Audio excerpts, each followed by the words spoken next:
Ang mga pinakabagong balita at mahalagang issue na walang kinikilingan, walang pinoprotektahan. Noon at ngayon, serbisyong totoo ng GMA News.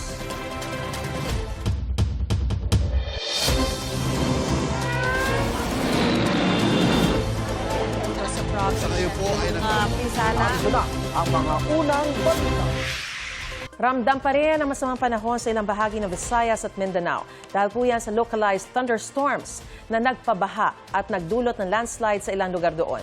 Narito po ang unang balita.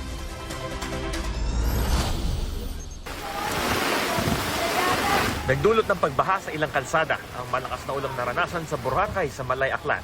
Napilitan ng mga turista na maglakad sa gutter deep na baha. Ramdam din ang masamang panahon sa baybayin na sinabayan ng malakas na hangin at matataas na alon. Sa Gihulngan, Negros Oriental, patay na matagpuan ng isang mangingisda na tinangay ng malakas na agos ng ilog sa kasagsagan ng masamang panahon. Nakita ang kanyang labi na palutang-lutang sa dagat. Ayon sa pulisya, gabi ng Lunes nang tangayin ng ilog ang mangingisda. Nakita ang kanyang labi kahapon. Nahukay naman sa barangay E. Alegado sa Glan, Sarangani ang labi ng isang lalaki. Nasawi ang lalaki matapos matabunan ng gumuhong lupa ang kanilang bahay sa kasagsagan ng masamang panahon noong Sabado. Nagpapatuloy ang search and retrieval operations para sa asawa ng lalaki. Sa bayan ng Alabel, pinakawalan sa gubat ang 3 tarsier na nailigtas sa tabi ng ilog sa gitna ng masamang panahon. Diri sa barangay Malalan. Sa kasagsagan ng ulan, rumagasa ang tubig mula sa bundok papunta sa kalsada sa barangay Malalan sa Jose Abad Santos, Davao Occidental. Humambalang sa kalsada mga bato at lupang tinangay ng tubig. Stranded ang ilang motorista, maging ang isang sasakyan na maghahatid sana ng assistance sa isang district hospital. Isang truck naman ng Department of Public Works and Highways ang nahulog sa tabi ng kalsada. Karga nito ang isang backhoe na gagamitin sana sa clearing operations.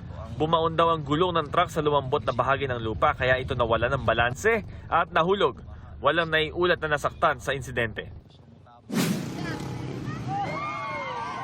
Naging pahirapan ang pagdaan ng mga motorista sa bahagi ng Sapa sa barangay New Dumangas sa Tiboli, South Cotabato. Ilang motorsiklo ang sumemplang dahil madulas at malakas ang ragasan ng tubig. Nananawagan naman ng mga residente sa agarang pagtapos ng ginagawang tulay sa lugar. Sa Davao City, nagmistulang ilog ang ilang kalsada kasunod ng malakas na ulan. Ayon sa Pag-asa, ang pag-ulan sa ilang bahagi ng Visayas at Mindanao dulot ng localized thunderstorms. Ito ang unang balita, Bam Alegre, GMA News. Tila isa-isa raw binabawasan ng mga miyembro ng Senate Minority ayon kay Senador Alan Peter Cayetano.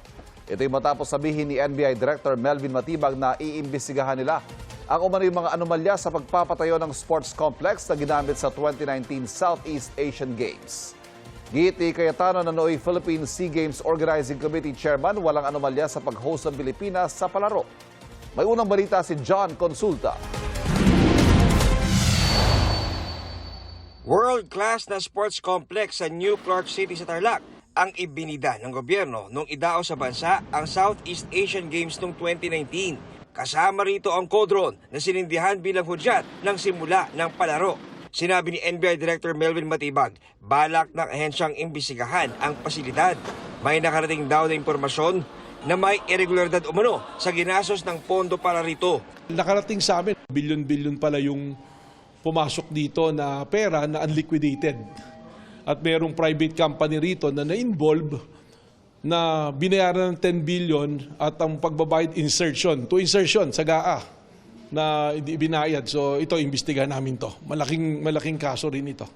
Ayon kay Matibag, wala rin umanong ginawang bidding sa paggawa ng sports complex. Ito yung tungkol dun sa, it's a Malaysian company na sila yung nag-build ditong sport area na to. Walang bidding, tapos nabayaran ng mabilisan na 10 billion yung halaga, congressional insertion. So sisilipin namin to. Kasama sa sisilipin ng NBI ay ang Codron na nagkakahalaga ng 45 million pesos ayon sa organizing committee kung saan naging chairman si ngayoy Senator Alan Peter Cayetano. Walang pinangalanan si Matibag pero sa pagkapatuloy ng impeachment trial, inalmahan ni Cayetano ang mga sinabi ng NBI Director. Mukhang misfire. Bakit?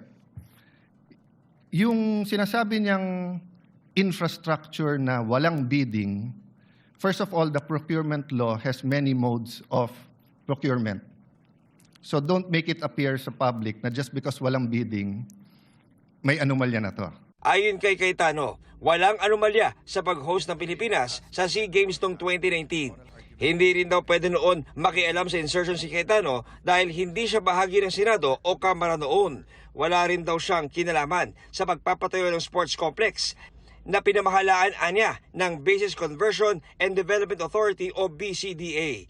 It was done by the BCDA. The chairman of the BCDA is one of the closest advisors of the president now. The president of the BCDA is one of the closest advisors and is a secretary now.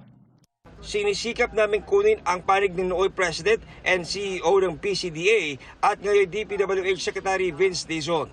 Hirit pa ni Cayetano, naapektuhan ng trial dahil sa ginagawa ni Matibag na nakatakda ring humarap bilang testigo ng prosekusyon.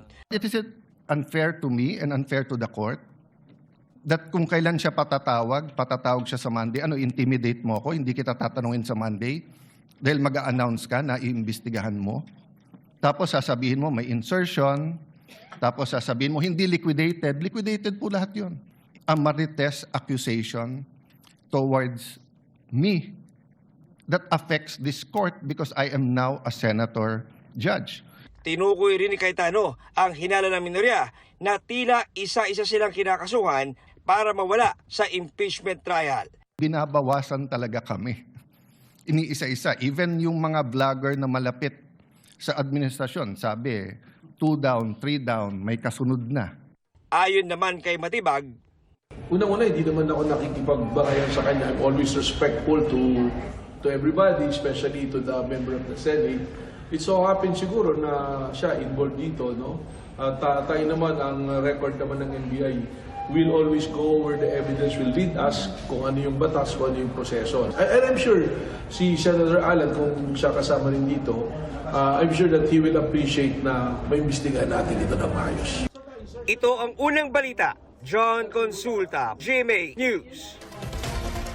Mahigit 70 lugar ang dineklarang areas of concern ng Commission on Elections sa Bangsamoro Autonomous Region and Muslim Mindanao kaugnay sa parliamentary elections sa September 14. Ayon sa Police Regional Office ng rehiyon, 10 sa mga lugar na yan ang nasa ilalim ng red category o mga lugar na may pinakaseryosong banta sa seguridad. Kabilang ang Lanao del Sur na may pinakamataas na bilang ng high-risk localities. Ang areas of concern ay base sa naitalang security incidents sa nakalipas na 2 eleksyon. Mahigit 8,000 tauhan ng pulisya ang ide-deploy sa araw ng eleksyon sa BARMM. Ngayong araw ang simula ng election period at pagpapatupad ng gun ban. Ang campaign period naman ay sa July 30 hanggang September 12.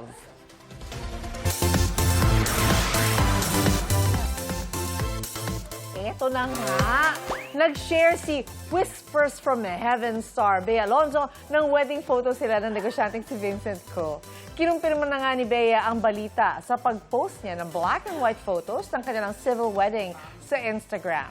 Nangyari ang kasal nitong Lunes sa Makati City Hall. Ayon sa reliable source, sa parehong araw din inihanda ang wedding ring at flowers. Na-surprise dyan ang mga kaibigan at katrabaho ni Bea at may pa-congratulations din ang ilang kapuso celebrities.